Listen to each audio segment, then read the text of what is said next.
प्यारे प्रशिक्षुओं, आज के इस सत्र में आपका पुनः स्वागत है। आज हम पुनः अपने कल वाला जो हमारा प्रकरण था, जो अधूरा रह गया था, उसे प्रशिक्षुओं, आज का हमारा प्रकरण है शिक्षा, शिक्षा का अर्थ, शिक्षा का उद्देश्य और शिक्षा का महत्व भाग 2। कल हम लोगों ने शिक्षा का अर्थ, इसका अध्ययन किया था और मैं उम्मीद करता हूँ कि आप नियमित अपने नोट्स बनाते जाएंगे, जिससे कि भविष्य में आगे जब प्रयोगात्मक परीक्षा हो तो आपको कोई दिक्कत ना आए और आपकी लिखित परीक्षा भी ठीक से संपन्न हो जाए। तो आज शिक्षा का उद्देश्य एवं महत्व प्रयास करेंगे दोनों ही ये कंप्लीट हो जाए।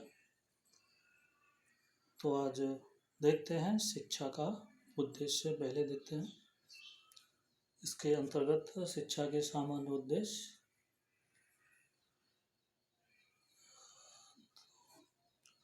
शिक्षा के सामान्य उद्देश्य, वैसे आप उद्देश्य के बारे में तो जानते ही हैं। उद्देश्य क्या है? उद्देश्य का शाब्दिक अर्थ होता है ऊपर की ओर इंगित करना। कहने का मतलब उत्तरोत्तर आगे की ओर बढ़ना जो होता है वो उद्देश्य कहलाता है। ये कई प्रकार के होते हैं। कुछ ऐसे उद्देश्य होते हैं जो शॉर्ट टर्म के होते हैं, कुछ उद्देश्य ऐसे होते हैं जो लॉन्ग टर्म के होते हैं। तो जो हमारे शिक्षा के उद्देश्य हैं वो दीर्घकालीन है, क्योंकि शिक्षा के इन उद्देश्यों में समाज के आदर्श, मूल्य, आशाएं, आकांक्षाएं, महत्वाकांक्षाएं सारी चीज़ें सम्मिलित होती हैं। तो सामान्य रूप से हम कह सकते हैं कि उद्देश्य किसी भी कार्य का अंतिम बिंदु है, जहाँ तक पहुँचने का सतत प्रयास किया जाता है, वो उद्देश्य की श्रेणी में आता है। अगर किसी विषय का या किसी भी कार्य का उद्देश्य न हो तो कोई मतलब नहीं रह जाता है।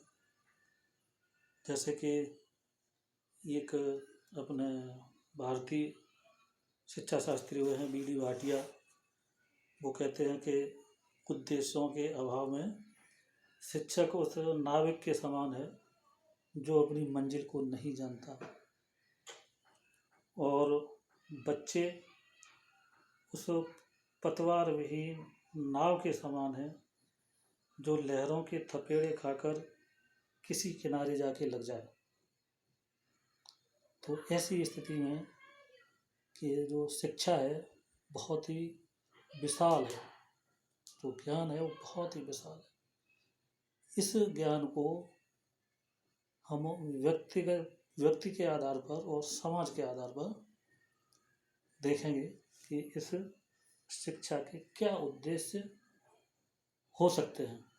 वैसे तो सब शिक्षा के वही उद्देश्य हैं, लेकिन फिर भी मैंने मुख्य नोट किए हैं, और इन उद्देश्यों का जो आधार है, शिक्षा के उद्देश्यों का जो आधार है वो व्यक्ति और समाज, इन दोनों को आधार बना करके निर्धारित किए गए हैं ये उद्देश्य। वो यहाँ पर मैंने लिखने का प्रयास किया है। जो मुझे ज़्यादा इम्पोर्टेंट लिखे वो मैंने नोट कर लिए हैं। आप चाहें तो अपनी बुक से देख करके और इनको बढ़ा सकते हैं और क्वेरी भी कर सकते हैं। तो पहला उद्देश्य है ज्ञान अर्जन का उद्देश्य। जैसा कि इसके अर्थ से ही स्पष्ट हो रहा है कि जो हमारा शिक्षा का उद्देश्य है वो पहला ज्ञान अर्जन ही करना है ना। वैसे यहाँ दो चीज़ें हैं, शिक्षा, शिक्षित होना, ज्ञान मीन्स वास्तविक ज्ञान अर्जन करना, जिससे कि जिस ज्ञान को अर्जन करने के बाद हम अपने को समाज में स्थापित कर सकें। इस ज्ञानार्जन के लिए अब अगर हम प्राचीन समय में जाते हैं तो देखते हैं कि गीता में भी कहा गया है कि न ज्ञानेन सदृशं पवित्रमय विधि थे। कहना मतलब ज्ञान के समान पवित्र करने वाला अन्य कुछ भी नहीं है।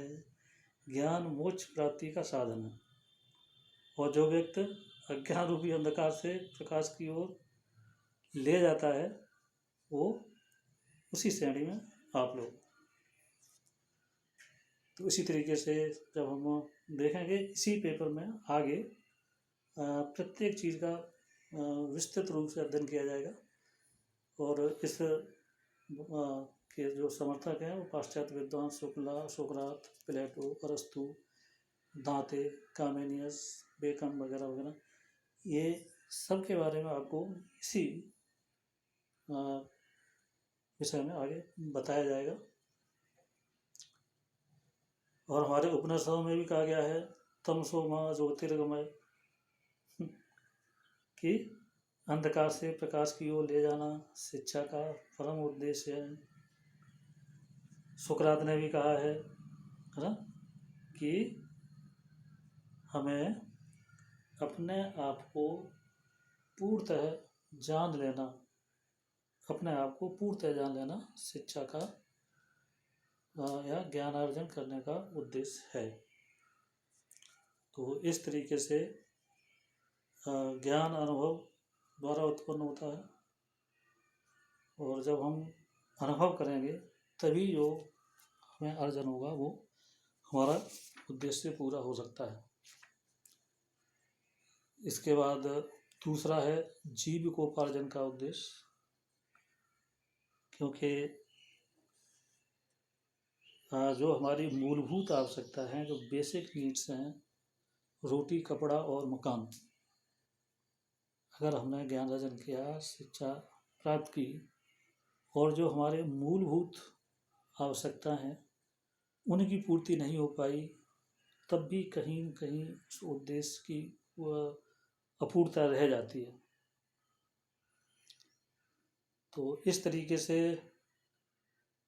कहा गया है कि सर्वे गुणा कांचनम आश्रयन्ति, कहने का मतलब जितने भी गुण हैं सब धन से जुड़े हुए हैं।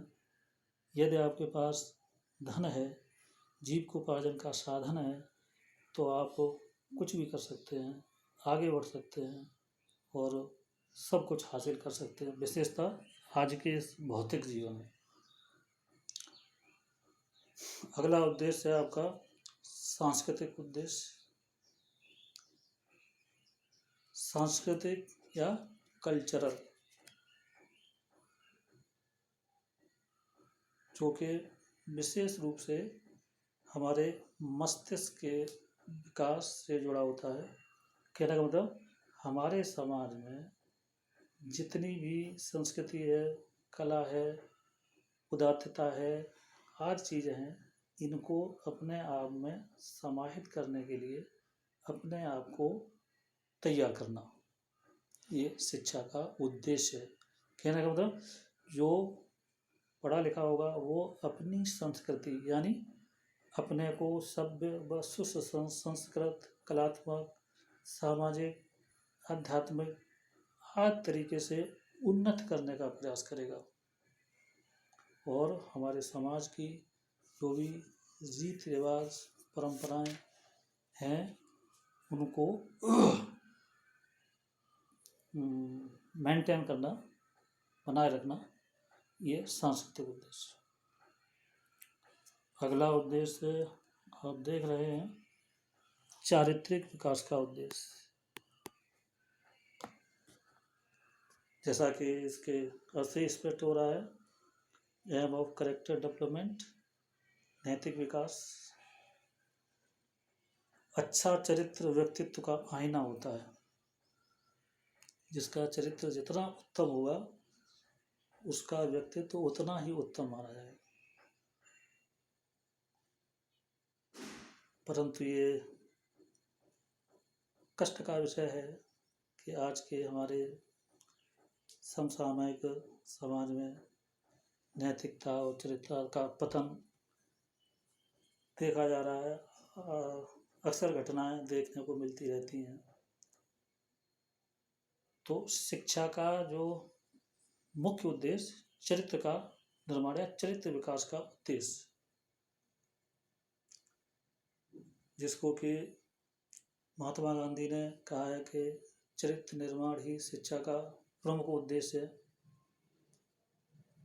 शिक्षा के माध्यम से मनुष्य अपने लिए या अपनी उद्देश्यों की पूर्ति के लिए साहस, सद्गुण और अपनी आपको योग्य बनाने की क्षमताओं का विकास करता है। इसी चारित्रिक विकास के लिए या चारित्रिक विकास के उद्देश्य की पूर्ति के लिए आपको भाषाओं के माध्यम से अच्छी अच्छी युक्तियाँ बताई जाती हैं, सुनाई जाती हैं, है ना। एक वो अंग्रेजी में आपकी है, क्या है,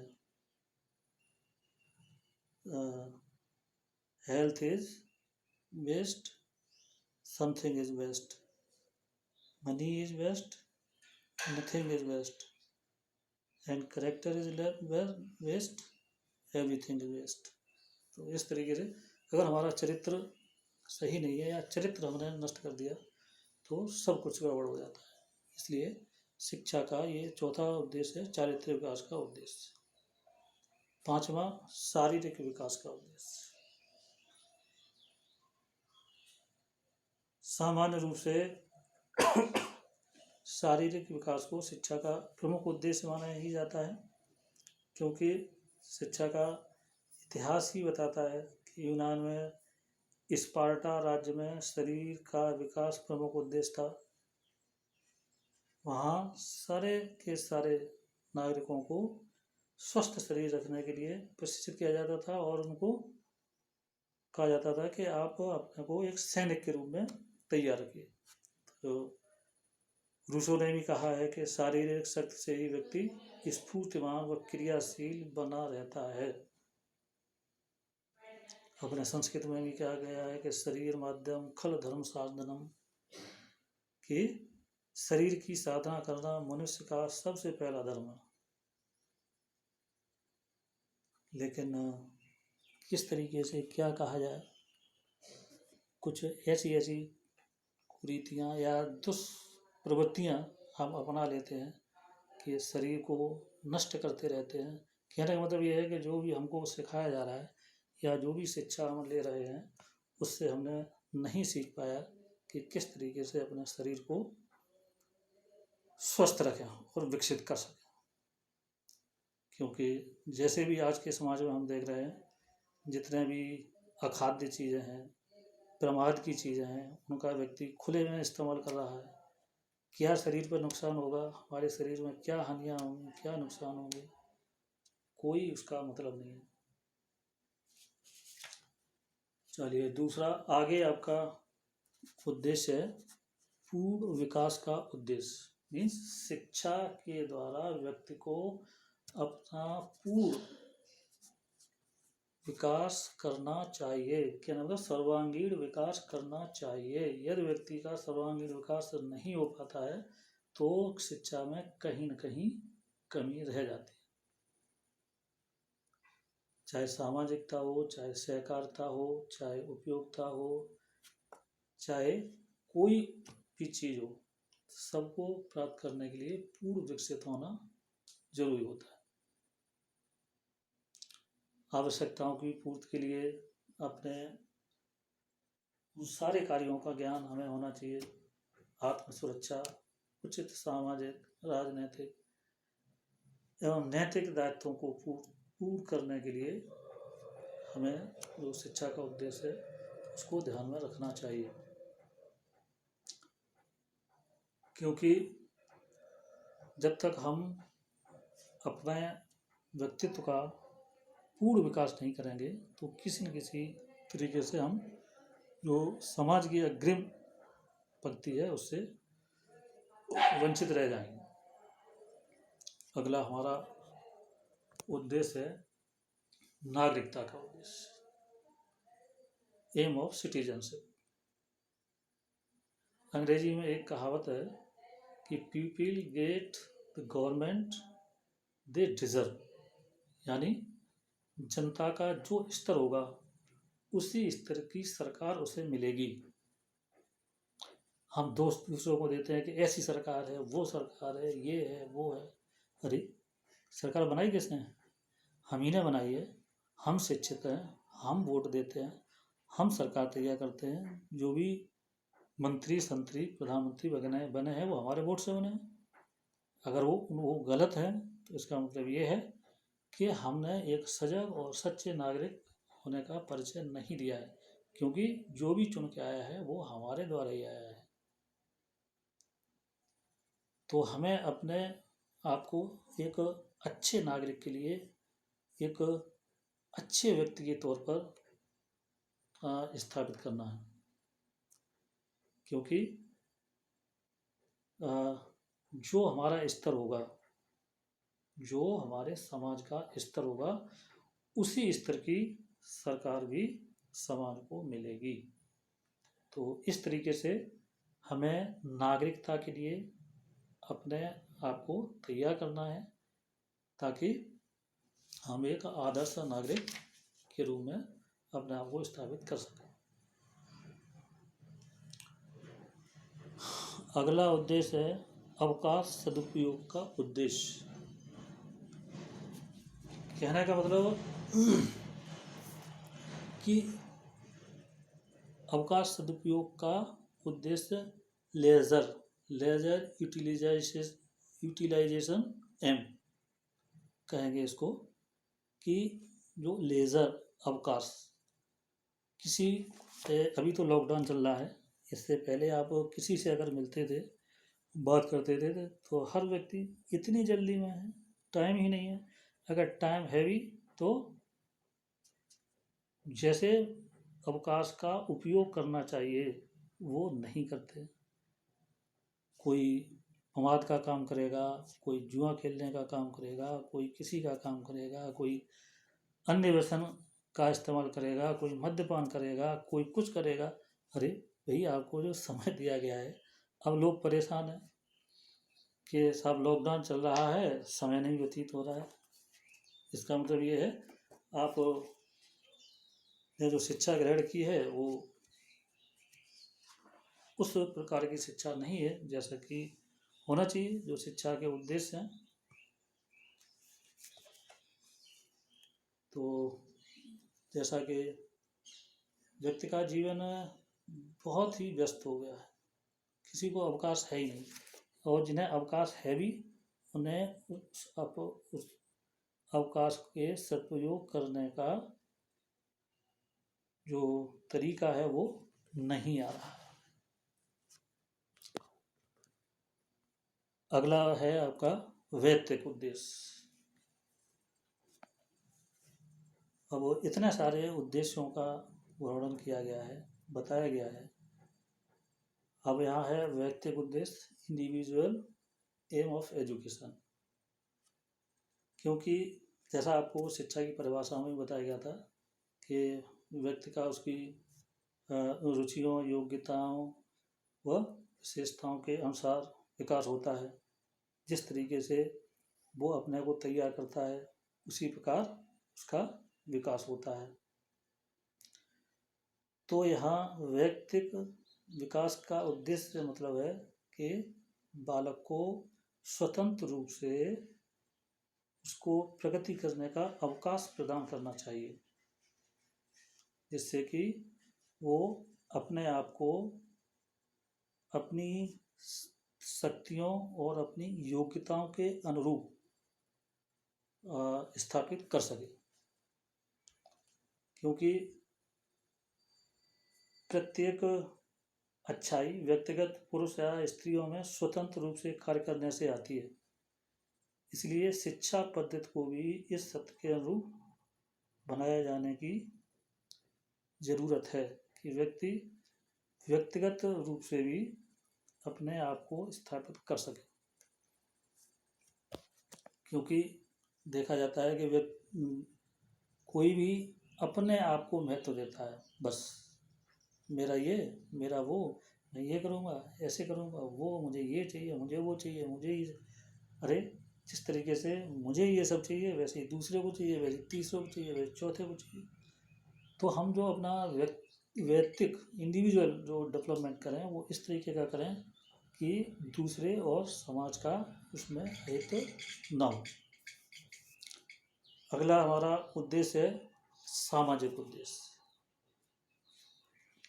means sociological development of education.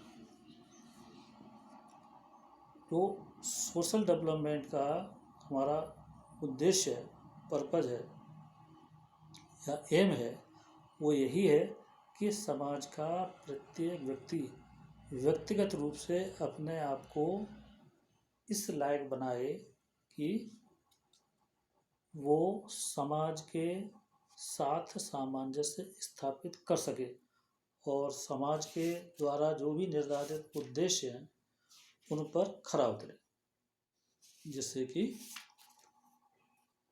एक दूसरे के प्रति कोई भी मनमुटाव या उग्र रूप न देखने को मिले।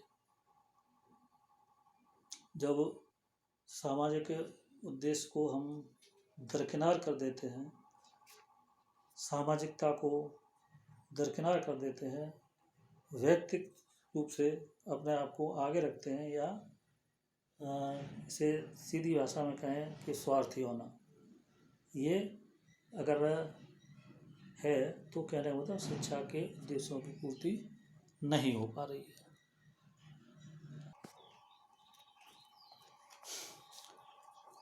अब आगे है शिक्षा का महत्व। चलिए मैंने ये बिंदु नोट किए हैं, जो इम्पोर्टेंट हैं वो मैंने नोट किए हैं। आप देखिए आपका वीडियो बहुत लंबा हुआ जा रहा है।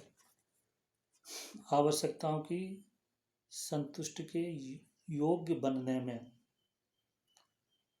ठीक है, जो भी हमारी व्यक्तिगत या सामाजिक या राष्ट्रीय आवश्यकताएं हैं उनकी संतुष्टि करने के योग्य हम कैसे बने, इसके लिए हमें अपने आप को तैयार करना है। ठीक है, क्योंकि शिक्षा का जो सबसे बड़ा महत्व वो यही है कि हम कितने योग्य हैं, कितने वैल्यूएबल हैं, हमारे अंदर क्या योग्यता है, हम कितने मूल्यवान हैं। ये इसी बात पर निर्भर करता है कि हम किस तरीके से अपनी आवश्यकताओं को मेंटेन करते हैं। जैसे व्यक्ति की जो आवश्यकताएं हैं वो असीमित होती हैं, इनकी पूर्ति कर पाना बहुत ही मुश्किल है, क्योंकि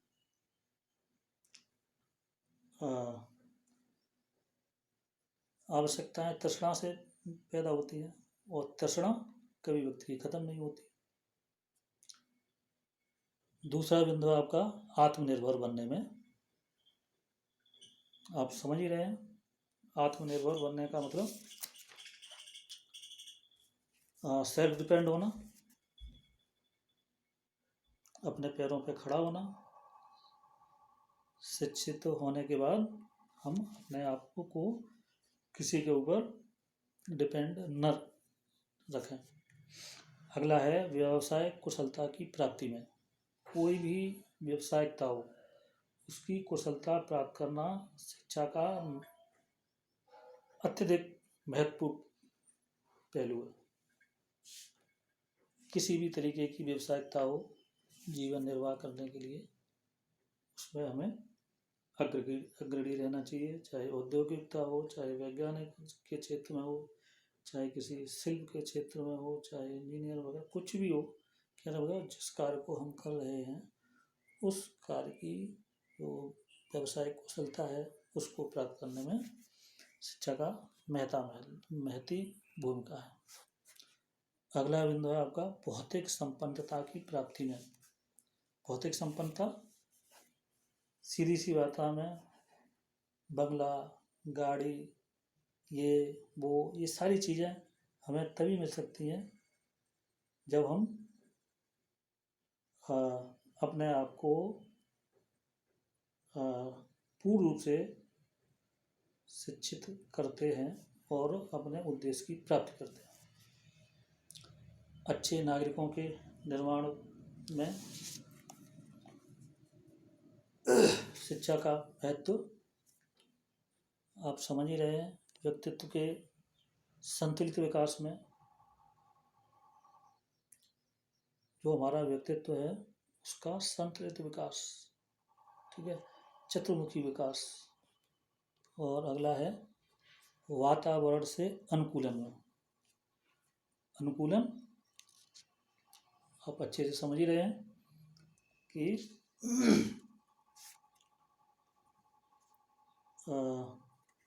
जो जितना ज़्यादा शिक्षित होगा वो उतना ही अच्छा वातावरण के साथ अनुकूलन करेगा।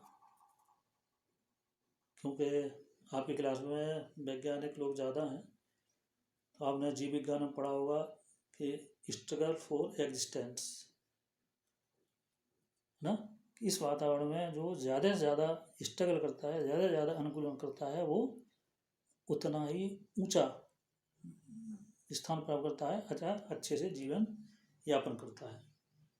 या ये कहा जाए कि सर्वाइवल ऑफ फिटेस्ट, वातावरण में अनुकूलन। अगला है नैतिक और चारित्रिक विकास। पूर्व में आपको उद्देश्य जब बताया था वहाँ बता ही दिया गया है, ठीक है। और अगला है जीवन की निरंतरता बनाए रखने में। आप समझ ही रहे हैं कि शिक्षा के अभाव में मनुष्य बोलने तथा विचार करने के योग्य ही नहीं रहता है। तो ऐसे में इस संसार में वो अपने जीवन की रक्षा भी नहीं कर सकता और उसके चारों तरफ अस्तित्व के लिए एक संघर्ष प्रस्तुत होता है।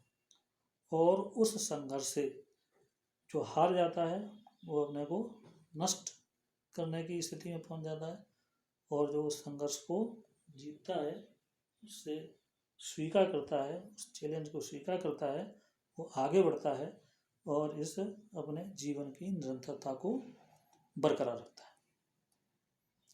और लास्ट है भावी जीवन की तैयारी। अपने को अपने आने वाले जीवन को संघर्षों से लड़ने के लायक और सफलतापूर्वक सामना करने के लिए शक्ति अर्जित करना, इस तरीके से अपने को तैयार करना। क्योंकि कहा गया है कि शिक्षा भावी जीवन की तैयारी है। Education is the apprenticeship of A life, की जो शिक्षा है वो हमारे भावी जीवन की तैयारी है। तो इस तरीके से आज हमने पढ़ा। आपका वीडियो काफ़ी लंबा हो रहा है, तो शॉर्ट में मैंने आपको बताया है। अगर आपको कोई और प्रॉब्लम रह जाती है तो किताब से देखिए, अन्यथा व्हाट्सएप ग्रुप पे कमेंट करिए और मोबाइल नंबर मेरा आपके पास है। आपकी जो भी समस्या हो उसको आप पूछ सकते हैं। धन्यवाद।